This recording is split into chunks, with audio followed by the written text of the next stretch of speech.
In my last video, I talked about Ginny Murphy, one of the oldest residence halls here at Florida State. With that said, there are plenty newer dormitories on campus, and one such example is Wildwood Hall 1 and 2, which were completed in the late 2000s. Furthermore, the Wildwood Halls hold a special place in my heart as this was the hall I briefly lived in during orientation. A friend of mine has given me access to her room, so today I'm taking you on the tour of the hall, what the rooms look like, the common areas, and the quirks that make the Wildwood Halls such an awesome place to live for first-year residences. Let's check it out.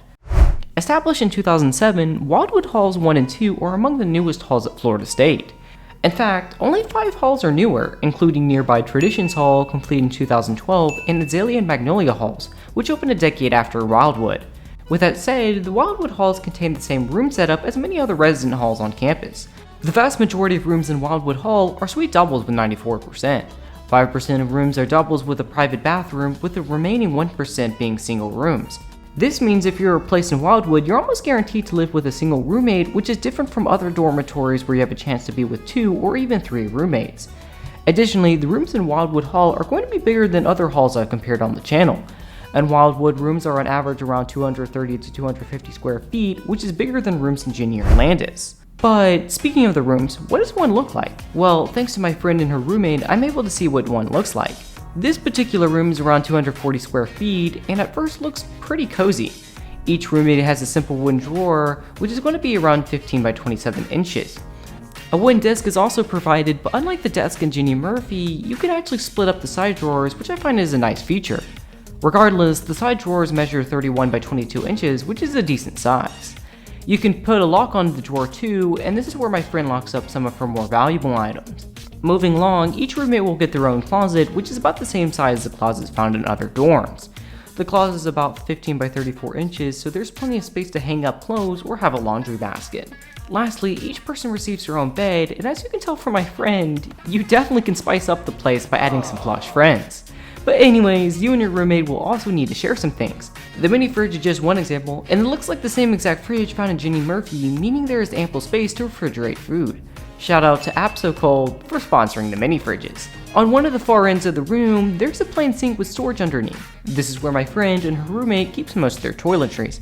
Yet, as far as other storage spaces and options, well, Wildwood Hall 1 and 2 is kind of lackluster in that department. Unlike Ginny rooms where you have shelves to stack food or other items, you don't have that option in Wildwood Hall, so there's definitely a downgrade and will be a problem for people who want to bring a lot of items. Due to the limited storage options, my roommate and her friend elected to stack their stuff on their drawers as well as on the edges of their windows. Speaking of the windows, I've seen some Wildwood rooms allowing you to open the window, but this particular room couldn't, so I guess it depends on the room. Don't worry if the oppressive Florida heat gets to you, as there is air conditioning in the room. However, my friend has told me she has never messed with the controls, so I'm not sure how well it works. Next to the air conditioning unit is a switch that turns on and off the one light fixture in the room, so I'd advise getting some other lights like my friend's roommate. Also, fun fact, the front door automatically unlocks with the pull of the handle. This is different from the other dorms on campus and is a nice yet subtle touch. Moving to the bathroom, it's nothing fancy with some simple tiling for the floors, a modestly sized shower, and industrial toilet. The shower is pretty standard run of the mill, but you'll need to remember to bring a shower curtain.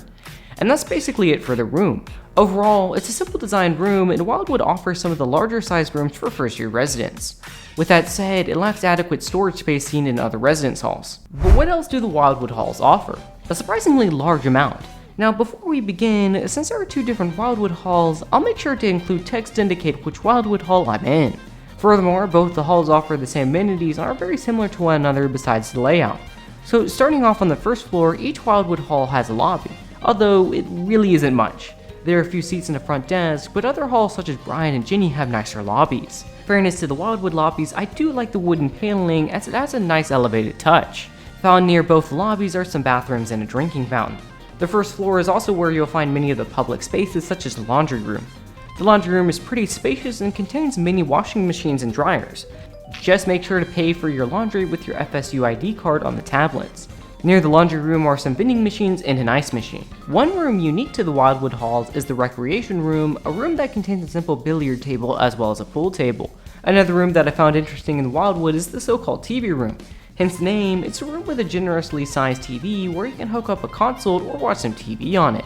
Yet, if you're looking for a place to study instead, the Wildwood Halls got you covered as there's a separate place called the student lobby, an expansive room to get some work done without leaving the residence hall.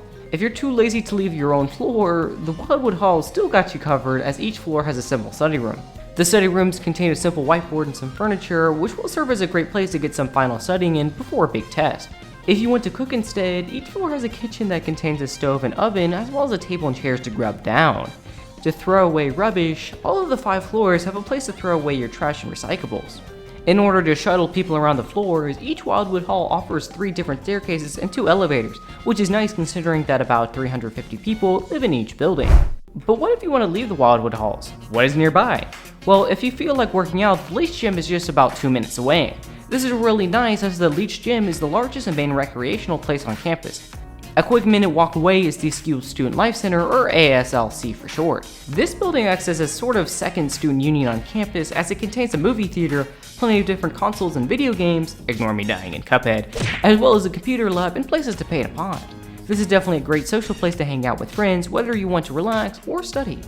If you want to get some groceries or pick up a package, the UPS store and CVS store are nearby with a walk of about 3 and 5 minutes respectively.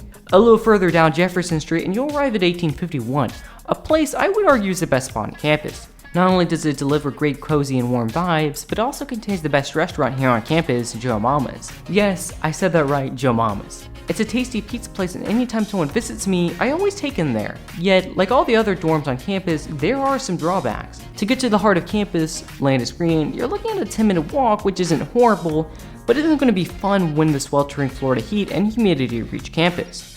A similar distance to Landis Green is the main student union, which is about a 12-minute walk from the Wildwood Halls. Further away are the dining halls, with Sewanee Hall and Seminole Cafe being both about a 15-minute walk. So why choose the Wildwood Halls? Well, the standout's definitely the larger size rooms. Although not much bigger than the other dorms, if given an option, I would obviously choose bigger rooms. Another highlight is the distances away from places. Although places such as the Student Union dining halls aren't necessarily close, they aren't too far away either. For most people living here, the farthest you'll need to walk is about 15 minutes, which isn't horrible since other people might have a hike of 20 minutes to get to certain academic buildings. Another positive is, according to my friend, the Wildwood Halls are more on the quiet side, which might be a great option for those wanting less of a party environment. That said, it can get a bit loud at times, but nothing too overwhelming. With its overall great location, larger rooms, and modern building, I think Wildwood Hall is definitely a great place for non-honor first-year students to call home. Would it be my number 1 choice? Maybe, but personally I would prefer a more modern dorm like Azalea and Magnolia. With that said, it would most likely be in my top 3 choices. Well, that's all for today's video. If you liked today's video, please like and subscribe. Thanks to this comment for suggesting checking out Wildwood. Are there any other places you want me to see, or do you have any questions? Let me know in the comments. My name is Frederick, and thank you so much for watching.